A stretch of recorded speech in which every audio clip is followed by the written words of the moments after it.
বৌমা, আজও এতগুলো ভাত নষ্ট হচ্ছে। একটু বুঝিয়ে সুঝিয়ে চললে তো হয়।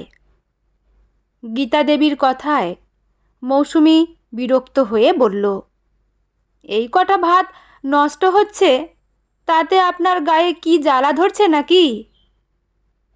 আর তাছাড়া এত মেপে জুপে কি সংসার চালানো সম্ভব? গীতা দেবী শান্ত গলায় বললেন, কষ্ট করে ছেলেটাকে মানুষ করেছি মা, অনেক কষ্ট করে নিজের পেটের ভাত জোগাড় করেছি। তাই খাবার নষ্ট হতে দেখলে বুকের ভেতরটা কেমন করে ওঠে। সেই কারণেই বললাম, প্রায় দিনই তো কিছু না কিছু নষ্ট হচ্ছে। মৌসুমী এবার আরও বিরক্ত হয়ে উঠল। তাহলে কাল থেকে রান্নাটা আপনি করবেন। দেখুন, এত মেপে জুপে আমি চলতে পারবো না। অল্প কয়েকটা ভাত নষ্ট হয়েছে তো কি হয়েছে? তাতে কি মহাভারত অশুদ্ধ হয়ে গেছে? গীতা দেবী আর কোনো উত্তর দিলেন না, চুপচাপ নিজের ঘরে চলে গেলেন। মৌসুমী গজগজ করতে করতে আবার রান্নায় মন দিল। এমন সময় ডাইনিং টেবিলের ওপর রাখা ফোনটা বেজে উঠল। ফোন হাতে নিয়ে দেখল তার মা ফোন করেছে। ফোন ধরতেই ওপার থেকে মায়ের গলা ভেসে এলো, কী রে মা, কী করছিস? এই তো মা, রান্না বসিয়েছি, আজ একটু দেরি হয়ে গেল। তার মধ্যে সামান্য ভাত নষ্ট হয়েছে, সেই নিয়ে আমার শাশুড়ি এমন কথা শোনানো শুরু করেছে যে কি বলবো। সংসারে কি সব কিছু মেপে জুপে চলা যায়? গীতা দেবী নিজের ঘরে বসেই কথাগুলো শুনতে পাচ্ছিলেন। তিনি বুঝতে পারছিলেন বৌমা তার মায়ের কাছে বসে তার নামে বিচার করছে। চোখ দুটো বন্ধ করলেন গীতা দেবী। হঠাৎ অনেক বছরের পুরনো স্মৃতিগুলো একে একে চোখের সামনে ভেসে উঠল। মৌসুমী এই বাড়িতে আসার আগে রান্নাঘরের সমস্ত দায়িত্ব গীতা দেবী সামলাতেন। অল্প তেল মশলা দিয়ে রান্না করতেন। আর তাছাড়া একটা সময় জীবনে এত কষ্ট পেয়েছেন যে কারণে তিনি বুঝে শুনে চলার চেষ্টা করতেন। কিন্তু বিয়ের কিছুদিন পরই একদিন মৌসুমী কৌশিককে বলেছিল, তোমার মা এত অল্প তেল মশলা দিয়ে রান্না করেন কেন? এই সেদ্ধ সেদ্ধ খাবার আমার একদম পছন্দ নয়। সেদ্ধ খাবার তো রোগীদের জন্য, আমি এভাবে খেতে পারবো না। তুমি মাকে বলো কাল থেকে রান্নাটা আমি করব। কৌশিক মায়ের কাছে এসে কথাটা বলেছিল। গীতা দেবী এক মুহূর্তের জন্য আপত্তি করেননি। হেসে বলেছিলেন, বৌমা যদি রান্না করতে চায় করতে দাও, সংসার তো ওরও, নিজের মতো করে করুক। সেই দিন থেকেই রান্নাঘরের দায়িত্ব মৌসুমীর হাতে চলে যায়। কিন্তু তারপর থেকেই গীতা দেবীর চোখে পড়তে লাগলো অন্য ছবি। প্রয়োজনের চেয়ে বেশি বাজার আসছে, প্রয়োজনের চেয়ে বেশি মাছ মাংস কেনা হচ্ছে, সবজি কয়েকদিন ফ্রিজে পড়ে থেকে নষ্ট হয়ে যাচ্ছে, চাল বেশি নেওয়া হচ্ছে, আর সেই চাল দিয়ে রান্না করা ভাতও অনেক সময় ফেলে দিতে হচ্ছে। গীতা দেবী প্রতিবারই কিছু বলতে গিয়েও থেমে যেতেন। ভাবতেন নতুন বউ হয়তো সময়ের সঙ্গে সব বুঝবে। কিন্তু আজ আর নিজেকে সামলাতে পারেননি, কারণ তার কাছে খাবার শুধু খাবার ছিল না, এক একটি ভাতের দানা ছিল এক একটি দিনের স্মৃতি। এক একটি দানা মনে করিয়ে দিত সেই দিনগুলোকে, যখন পেট ভরে খাওয়া তো দূরের কথা, একবেলা খাবার জুটবে কি না সেটাই ছিল অনিশ্চিত। অনেক বছর আগে উড়িষ্যায় খুব সচ্ছল পরিবারে বড় হয়েছিলেন গীতা দেবী। বাবা, মা, দুই ভাই আর গীতা, চারজনের সংসার ছিল আনন্দে ভরা। ছোটবেলা থেকে অভাব কী জিনিস তা তিনি জানতেনই না। কিন্তু এক ভয়াবহ সাইক্লোন তাদের পুরো জীবনটাই বদলে দিল। ঝড়ের তাণ্ডবে চারদিক অন্ধকার হয়ে গিয়েছিল, ঘরবাড়ি ভেঙে গিয়েছিল, পরিবারের সদস্যরাও একসময় একে অপরের কাছ থেকে বিচ্ছিন্ন হয়ে পড়েছিলেন। পরিস্থিতি কিছুটা শান্ত হলে সবাই আবার একজোট হয়েছিল ঠিকই, কিন্তু তখন আর তাদের কিছুই অবশিষ্ট ছিল না। ঘর নেই, জমি নেই, খাবার নেই। টানা কয়েকদিন ঠিকমতো খাবার জোটেনি। শেষ পর্যন্ত গীতা দেবীর বাবা তাদের নিয়ে বর্ধমানে চলে এলেন। কিন্তু সেখানে এসে সংসার চালানো আরও কঠিন হয়ে পড়ল। বাবা মাঠের কাজ ভালোভাবে জানতেন না, তাই মা গীতা ও দুই ভাইকে একটি ছোট্ট ভাড়া বাড়িতে রেখে তিনি আবার উড়িষ্যায় ফিরে গেলেন। সেখানে মজুরের কাজ শুরু করলেন। সেই সময়ের কথা মনে পড়লে আজও গীতা দেবীর বুকটা কেঁপে ওঠে। কতদিন যে তারা ভাতের ফ্যান খেয়ে থেকেছেন তার হিসাব নেই। কখনো বাড়িতে চাল থাকতো না, কখনো শুধু একটু নুন দিয়ে ফ্যান খেয়েই রাত কাটাতে হতো। পড়াশোনার পাশাপাশি গীতা ও তার দুই ভাই পাশের জঙ্গল থেকে পাতা কুড়িয়ে আনতেন। সেই পাতা বিক্রি করে যে সামান্য টাকা পাওয়া যেত তা দিয়ে সংসারে কিছুটা সাহায্য করতেন। সেই সময় স্কুলে আজকের মতো মিড ডে মিলের ব্যবস্থা ছিল না, বই খাতা কেনার টাকাও ছিল না। অভাবের কাছে হার মেনে দুই ভাইকে পড়াশোনা ছেড়ে শ্রমিকের কাজে ঢুকে পড়তে হয়েছিল। কিন্তু গীতা হার মানেননি। তিনি পড়াশোনা চালিয়ে গিয়েছিলেন। অসংখ্য কষ্টের মধ্যেও একসময় বিএ পাস করেছিলেন তিনি।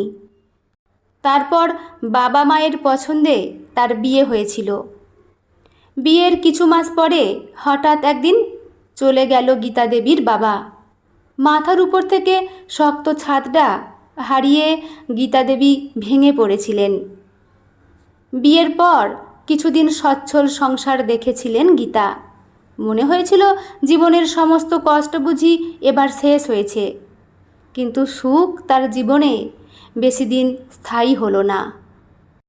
হঠাৎ একদিন হার্ট অ্যাটাকে তার স্বামী মারা গেলেন। তখন কৌশিকের বয়স মাত্র 2 বছর। একদিকে ছোট্ট সন্তান, অন্যদিকে অসুস্থ মা। দুই ভাই তখন নিজেরাই ঠিকমতো রোজগার করতে পারে না। চারদিকে শুধু অসহায়তা। গীতা দেবী কিন্তু ভেঙে পড়েননি। একটি অনাথ আশ্রমে অল্প মজুরিতে পড়ানোর কাজ পেলেন।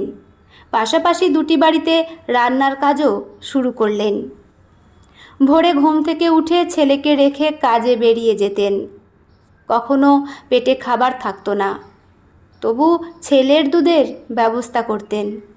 নিজের পুরনো শাড়ি পরে থাকতেন, কিন্তু কৌশিকের পড়াশোনার জন্য নতুন বই কিনতেন। কত রাত যে না খেয়ে কাটিয়েছেন তার হিসাব নেই, কিন্তু ছেলেকে কখনো বুঝতে দেননি। সেই কৌশিক আজ একটি ভালো কোম্পানিতে চাকরি করে। ছেলের মুখের দিকে তাকিয়ে গীতা দেবী মনে মনে বলতেন, এটাই আমার জীবনের সবচেয়ে বড় জয়।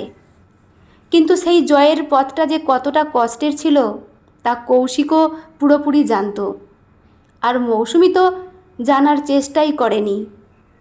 সেদিন রাতে কৌশিক অফিস থেকে ফিরতেই মৌসুমি অভিযোগের ঝুলি খুলে বসল।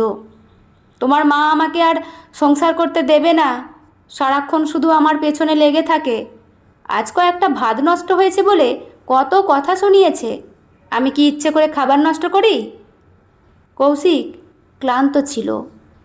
কৌশিক কোনো উত্তর দিল না। গীতা দেবী সব কিছুই ঘরে বসে শুনতে পাচ্ছিলেন। মনে মনে ভাবলেন, না, এবার একটা সিদ্ধান্ত নিতেই হবে। দেখ খোকা, যখন আমার জন্য তোদের এত অসুবিধা হচ্ছে, তখন আমার মনে হয় এই বাড়িতে আমার থাকা আর সম্ভব নয়। ডাইনিং টেবিলে বসে অফিসে যাওয়ার আগে খাবার খাচ্ছিল কৌশিক। মায়ের কথাটা শুনে যেন থমকে গেল সে। হাতের খাবারটাও আর মুখে তুলতে পারল না। এ কি বলছো মা? কোথায় যাবে তুমি? গীতা দেবী শান্ত গলায় বললেন, ওই যে শান্তির আশ্রয় বলে একটা বৃদ্ধাশ্রম আছে না, এবার থেকে ভাবছি ওখানেই থাকবো। মা, ছেলে থাকতে তুমি বৃদ্ধাশ্রমে থাকবে কেন? মৌসুমি তোমাকে কিছু বলেছে? তোমার মনে কোনো আঘাত দিয়েছে? গীতা দেবী মৃদু হেসে বললেন, না রে বাবা, সেরকম কিছু নয়। আসলে অনেকগুলো দিন তো জীবনে কাটিয়ে ফেললাম। অল্প স্বল্প যা জমানো আছে তা দিয়ে ওই বৃদ্ধা মানুষগুলোর সঙ্গে গিয়ে থাকবো। অন্তত কারোর সংসারে বোঝা হয়ে থাকতে হবে না। কৌশিক মায়ের হাতটা ধরল। মা, তুমি এসব বলো না। তুমি আমার কাছে কোনোদিনই বোঝা নও। গীতা দেবী এবার একটু কঠিন গলায় বললেন, আমার ওপর তুই কোনো জোর করতে পারবি না। আমার দিব্যি রইল, আমাকে যেতে দে। কৌশিক আর কিছু বলতে পারল না। অনেক অভিমান আর কষ্ট বুকে নিয়ে গীতা দেবী আগে থেকেই ডেকে রাখা টোটোয় উঠে বসলেন। একটা ব্যাগে নিজের কয়েকটা জামা কাপড় আর প্রয়োজনীয় জিনিসপত্র নিয়েছেন। টোটোটা ধীরে ধীরে বাড়ির সামনে থেকে চলে যেতে লাগলো। দরজার কাছে দাঁড়িয়ে কৌশিকের চোখ দিয়ে জল গড়িয়ে পড়ল। ছোটবেলা থেকে কত লড়াই করে মা তাকে মানুষ করেছেন। স্বামীকে হারানোর পর একাই সংসার সামলেছেন, কখনো নিজের কথা ভাবেননি। সেই মা আজ ছেলের বাড়ি ছেড়ে বৃদ্ধাশ্রমে চলে যাচ্ছে, এটা কৌশিক কোনোভাবেই মেনে নিতে পারছিল না। আর মৌসুমি, সে দাঁড়িয়ে দাঁড়িয়ে সবটাই দেখল। একবারও শাশুড়িকে আটকানোর চেষ্টা করল না। কৌশিক অফিসে বেরিয়ে যাওয়ার পর মৌসুমি নিজের মাকে ফোন করল। বুঝলে মা, আপদটা শেষ পর্যন্ত বিদায় হয়েছে। ওপাশ থেকে তার মা কিছু বলতেই মৌসুমি বলতে শুরু করলো, দেখো মা, এতদিন ধরে কি খচখচ করতো, অল্প স্বল্প খরচ করলেও ওনার আপত্তি। এভাবে কি সংসার চলে? যাক বাবা, এবার অন্তত আমার সংসার এবার একটু স্বস্তির নিঃশ্বাস নিতে পারবো। আর পাড়া প্রতিবেশীও বলতে পারবে না যে আমি শাশুড়িকে তাড়িয়ে দিয়েছি। উনি নিজের ইচ্ছেতেই বাড়ি থেকে বেরিয়ে গেছেন। কৌশিকও আমাকে কোনো দোষ দিতে পারবে না। মৌসুমীর গলায় তখন একরাশ আনন্দ, কিন্তু সে জানতো না ঘরের বাইরে দাঁড়িয়ে থাকা একজন মানুষ তার প্রতিটি কথা শুনে ফেলেছে। অফিসে যাওয়ার পথে হঠাৎ কৌশিকের মনে পড়ল তার মোবাইলটা বাড়িতে ফেলে এসেছে। তাই আবার বাড়িতে ফিরে এলো সে। সদর দরজা দিয়ে ঢোকার আগেই মায়ের ঘরের পাশ থেকে মৌসুমীর গলার শব্দ কানে এলো। কৌশিক দাঁড়িয়ে গেল। মৌসুমীর কথাগুলো একে একে শুনতে শুনতে তার বুকের ভেতরটা কেঁপে উঠল। তখনই সব কিছু পরিষ্কার হয়ে গেল তার কাছে। মা অভিমান করেই বাড়ি ছেড়েছেন, নিজের জন্য নয়। ছেলে আর বৌমার সংসারে অশান্তি না হয় সেই কারণেই নিজেকে সরিয়ে নিয়েছেন। কৌশিকের চোখে জল চলে এলো। সেদিন অফিসে গিয়েও মন বসাতে পারল না সে। কাজ শেষ করে সোজা চলে গেল শান্তির আশ্রয় বৃদ্ধাশ্রমে। গীতা দেবীর ঘরের দরজায় দাঁড়িয়ে কৌশিক দেখল মা নিজের জিনিসপত্র গোছাচ্ছেন। দেয়ালে টাঙানো রয়েছে বহু বছরের পুরনো একটি ছবি। ছোট্ট কৌশিককে কোলে নিয়ে হাসছেন গীতা দেবী। গীতা দেবী নিজের শাড়ির আঁচল দিয়ে ছবিটা মুছছিলেন। মা, পেছন ফিরে ছেলেকে দেখে তিনি হতবাক হয়ে গেলেন। কৌশিক আর নিজেকে সামলাতে পারল না, ছুটে গিয়ে মাকে জড়িয়ে ধরল। মা, এভাবে আমাকে ফেলে কেন চলে এলে? তুমি জানো না আমি তোমাকে ছাড়া থাকতে পারবো না? গীতা দেবীর চোখেও জল। আমি জানি বাবা, কিন্তু তোর সংসারে আমি অশান্তির কারণ হতে চাইনি। আমি সব জেনে গেছি মা। কিছুক্ষণ নীরব থেকে গীতা দেবী বললেন, প্রচণ্ড কষ্ট করে তোকে মানুষ করেছি। পেটের খাবারটুকু জোগাড় করার জন্য কতদিন নিজের পেট খালি রেখেছি, সেই হিসাব আমি রাখিনি। কিন্তু খাবারটা যখন চোখের সামনে অন্যায়ভাবে নষ্ট হতে দেখি তখন ভেতরটা হু হু করে ওঠে। মৌসুমীকে অনেকবার বোঝানোর চেষ্টা করেছি, কিন্তু বারবার একই জিনিস দেখে মনে হলো আমার জন্য যদি তোদের মধ্যে অশান্তি হয় তাহলে তার চেয়ে নিজেই সরে যাওয়া ভালো। কৌশিক মায়ের হাত শক্ত করে ধরল। মা, তুমি নিজেকে সরিয়ে নিলে কি সমস্যার সমাধান হবে? মৌসুমীর স্বভাব তো বদলাবে না, বরং ওকে বুঝতে হবে জীবনে সবসময় সচ্ছলতা থাকে না। গীতা দেবী ছেলের দিকে তাকালেন। কৌশিক শান্ত গলায় বলল, মা, এবার ওকে জীবন থেকেই একটা শিক্ষা নিতে হবে। দুজনে অনেকক্ষণ কথা বলল। সেদিন রাতে কৌশিক বাড়ি ফিরল অত্যন্ত ক্লান্ত অবস্থায়। কলিং বেল বাজাতেই মৌসুমী দরজা খুলে দেখল কৌশিকের মুখটা অস্বাভাবিক গম্ভীর। মৌসুমী এক গ্লাস ঠান্ডা জল এনে তার হাতে দিয়ে বলল, কি হয়েছে, এত মন খারাপ কেন? কৌশিক কিছুক্ষণ চুপ থেকে বলল, আমার চাকরিটা আর নেই। মৌসুমীর মাথায় যেন বাজ পড়ল। মানে?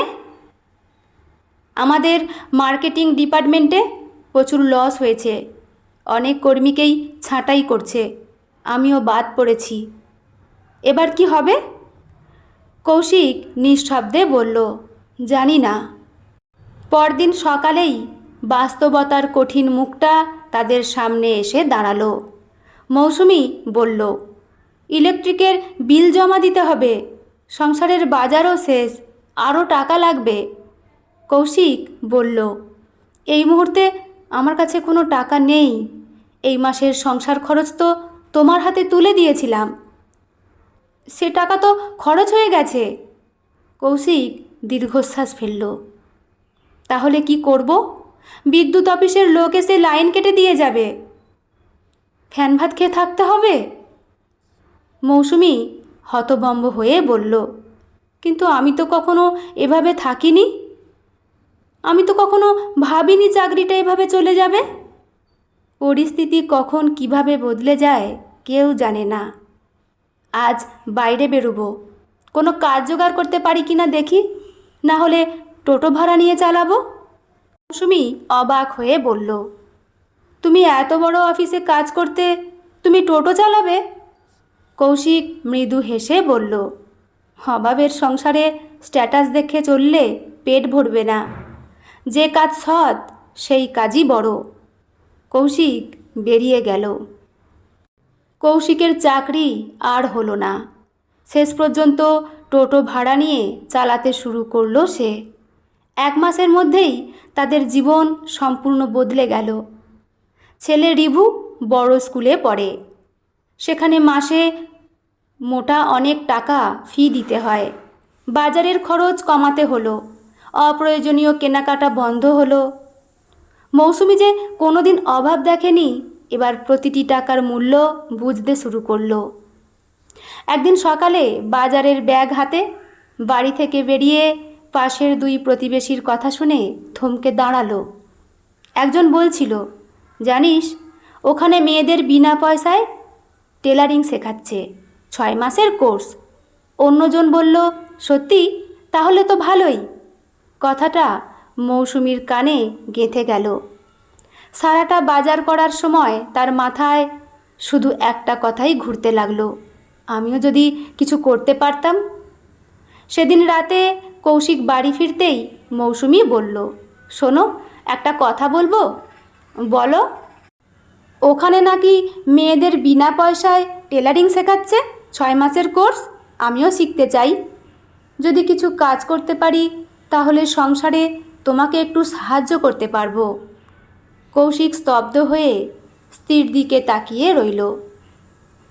এই সেই মৌসুমী যে একদিন খাবার নষ্ট হওয়ার কথাও বুঝতে চাইতো না, আজ সে সংসারের দায়িত্ব নিতে চাইছে।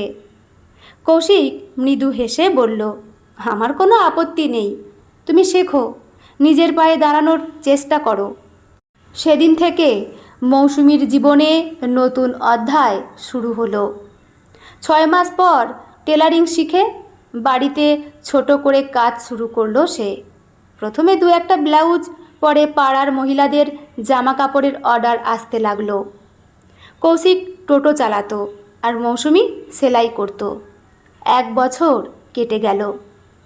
অভাব তাদের জীবনকে অনেক কিছু শিখিয়েছিল। এই 1 বছরে মৌসুমী অনেক কিছু শিখেছে, কিন্তু গীতা দেবীর কাছে ক্ষমা চাওয়ার সুযোগ কি সে পাবে? 1 বছর আগের সেই মৌসুমি আর আজকের মৌসুমির মধ্যে যেন আকাশ পাতাল তফাৎ। সংসারে এখনও খুব বেশি সচ্ছলতা ফেরেনি, অন্তত মৌসুমির চোখে তাই। কৌশিক প্রতিদিন ভোরে টোটো নিয়ে বেরিয়ে যায়, আর মৌসুমি সকাল থেকে রাত পর্যন্ত টেলারিংয়ের কাজ করে। ছেলে রিভুর পড়াশোনা, সংসারের বাজার, বিদ্যুতের বিল সব কিছু হিসাব করে চলতে শিখেছে সে। একদিন সন্ধ্যায় সেলাইয়ের কাজ শেষ করে বারান্দায় বসেছিল মৌসুমি। হঠাৎ তার চোখ গেল গীতা দেবীর ঘরটার দিকে। ঘরটা এখনও আগের মতোই রয়েছে। আলমারির ওপরে মায়ের একটা পুরনো ছবি রাখা। ছবিটার দিকে তাকিয়ে মৌসুমির বুকটা কেমন যেন ভারী হয়ে এলো। সে ধীরে ধীরে উঠে ঘরের ভেতরে গেল। ছবিটা হাতে নিয়ে চোখের জল মুছতে মুছতে বলল, মা, আমি তোমার সঙ্গে খুব অন্যায় করেছি। ঠিক তখনই দরজায় কৌশিক এসে দাঁড়ালো। মৌসুমি চোখ মুছে ছবিটা নামিয়ে রাখল। তুমি কখন এলে?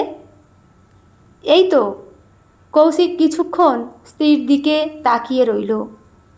মৌসুমি, আজ তোমার সঙ্গে একটা কথা আছে। কি কথা? আগামীকাল তুমি আমার সঙ্গে আমার অফিসে যাবে।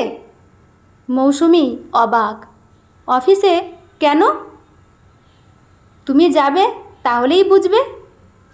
পরদিন সকালে কৌশিক টোটো নিয়ে বেরোলো না, বরং পরিষ্কার জামা পরে মৌসুমিকে নিয়ে ট্যাক্সি ধরে অফিসের সামনে গিয়ে দাঁড়ালো। অফিসের নিরাপত্তারক্ষী কৌশিককে দেখে হাসি মুখে। মৌসুমি থমকে গেল। স্যার? কৌশিক কোনো উত্তর দিল না। মৌসুমির হাত ধরে অফিসের ভেতরে ঢুকে গেল। রিসেপশনের কর্মী কৌশিককে দেখে বলল, স্যার, আপনার মিটিং 11টায়। মৌসুমির মুখের রং বদলে গেল। সে কৌশিকের দিকে তাকালো।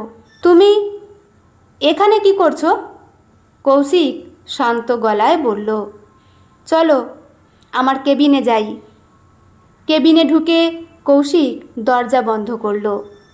মৌসুমি আর নিজেকে সামলাতে পারল না। আমাকে সব বলো, আমি কিছুই বুঝতে পারছি না। কৌশিক চেয়ারে বসে দীর্ঘশ্বাস ফেলল। মৌসুমি, তোমার কাছে একটা সত্যি কথা লুকিয়েছিলাম। কি সত্যি? আমার চাকরি কোনোদিন যায়নি। মৌসুমি যেন পাথর হয়ে গেল। মানে? যেদিন তোমাকে বলেছিলাম অফিসে লস হয়েছে, আমাকে চাকরি থেকে বাদ দিয়েছে, সেটা সত্যি ছিল না। তাহলে?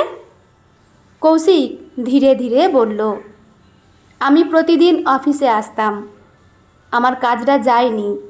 আর যে টোটোটা আমি প্রতিদিন চালাতাম, সেটাও আমি ভাড়া করেছিলাম। মৌসুমি হতভম্ব হয়ে তাকিয়ে রইল। কিন্তু তুমি আমাকে কেন এমন মিথ্যে বললে? কারণ তোমাকে আমি কোনো কথা বলে বোঝাতে পারছিলাম না। কিন্তু আমার সঙ্গে এত বড় অভিনয়? হ্যাঁ, অভিনয় করেছি। কৌশিক কিছুক্ষণ চুপ থেকে বলল, তুমি যখন মায়ের খাবার নষ্ট হওয়া নিয়ে বলা কথাগুলোকে বিরক্তি হিসেবে দেখেছিলে, তখন বুঝেছিলাম তুমি কখনো অভাব দেখোনি। তোমার কাছে খাবার নষ্ট হওয়া ছিল খুব সাধারণ একটা ব্যাপার, বেশি খরচ হওয়া ছিল সাধারণ ব্যাপার। কিন্তু তোমার সেই স্বাভাবিক জীবনটা যখন একদিন বাস্তবতার সামনে দাঁড়াবে, তখনই তুমি বুঝবে সংসারে প্রতিটা জিনিসের মূল্য কত। মৌসুমির চোখ দিয়ে জল পড়তে শুরু করলো। কৌশিক বলল, তাই আমি মাকে বৃদ্ধাশ্রমে রেখে আসার পর তোমাকে বললাম আমার চাকরি চলে গেছে। তারপর টোটো চালানো শুরু করলাম। তুমি দেখলে একজন মানুষ যে এত বড় অফিসে কাজ করত, সেও প্রয়োজনে টোটো চালাতে পারে। কারণ সংসারে তখন স্ট্যাটাসের চেয়ে পেটের দায়িত্ব বড়। আর আমি? তুমিও বদলে গেলে। মৌসুমি মাথা নিচু করল। তুমি একদিন নিজেই বলেছিলে, আমিও টেলারিং শিখতে চাই, সংসারে তোমাকে সাহায্য করতে চাই। ওই কথাটা শুনে সেদিন আমার মনে হয়েছিল আমার পরিকল্পনা সফল হয়েছে। মৌসুমী কান্নায় ভেঙে পড়ল। তুমি আমাকে এতদিন ধরে পরীক্ষা করছিলে? কৌশিক নরম গলায় বলল, শাস্তি দেওয়ার জন্য নয়, শিক্ষা দেওয়ার জন্য। তবে আমি জানি মিথ্যে বলা ঠিক হয়নি,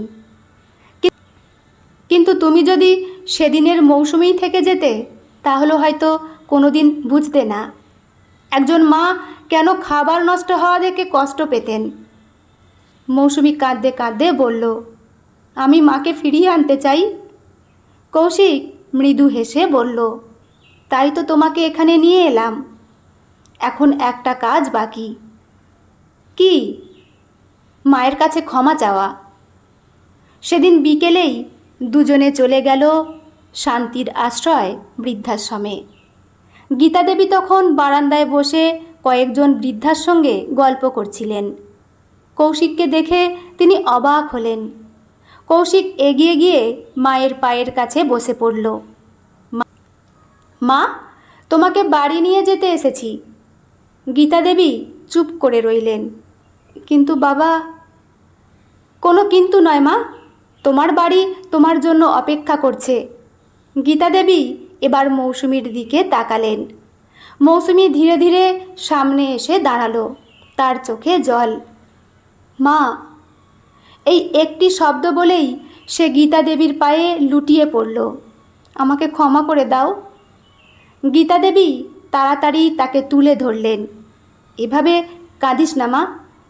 মৌসুমী কাঁদতে কাঁদতে বলল, আমি তোমাকে বুঝিনি মা। তুমি খাবার নষ্ট হতে দেখে কষ্ট পেতে, আর আমি ভেবেছিলাম তুমি সংসারের খরচ নিয়ে খুঁতখুত করছো। আমি কখনো ভাবিনি একটা সংসার চালাতে কতটা কষ্ট হয়। গীতা দেবী তার মাথায় হাত রাখলেন। জীবনে সবাই ভুল করে মা, ভুল বুঝতে পারাটাই বড় কথা। মৌসুমী বলল, তুমি বাড়ি ফিরে চলো মা, তোমার ঘর আমি নিজের হাতে পরিষ্কার করেছি। আর একটা কথা, এখন থেকে এই বাড়িতে কোনো খাবার নষ্ট হবে না, আমি নিজে খেয়াল রাখব। গীতা দেবীর চোখ ভিজে উঠল। তুই সত্যিই বদলেছিস? মৌসুমী মাথা নাড়ল। হ্যাঁ মা, অভাব আমাকে শিখিয়েছে। গীতা দেবী বললেন, তবে একটা কথা বলবো, শিক্ষা যদি মানুষের মন বদলে দেয় তাহলে সেই শিক্ষা সার্থক। কৌশিক মায়ের হাত ধরল। চলো মা, এবার বাড়ি। বৃদ্ধাশ্রমের দরজা পেরিয়ে যখন গীতা দেবী বাইরে এলেন তখন তার চোখে জল। কিন্তু সেই জল কষ্টের ছিল না, ছিল ফিরে পাওয়ার আনন্দের। একটা পরিবার শিখেছিল অভাবকে ভয় নয়, তাকে শিক্ষা হিসেবে গ্রহণ করতে হয়। বন্ধুরা, গল্পটি এখানেই সমাপ্ত। আপনাদের কেমন লাগলো অবশ্যই কিন্তু কমেন্ট করে জানাবেন। আর হ্যাঁ, আমার চ্যানেলে নতুন বন্ধু হয়ে থাকলে প্লিজ চ্যানেলটি সাবস্ক্রাইব করে আমার পাশে থাকবেন। এতে করে কি হয় বলুন তো, আরও নতুন নতুন গল্প পাঠ করার জন্য আমরা উৎসাহিত পাই। কলমে বর্ষা ঘোষ, পাঠে আমি রিমি। দেখা হচ্ছে পরের কোনো গল্প নিয়ে। ভালো থাকবেন সবাই। ধন্যবাদ।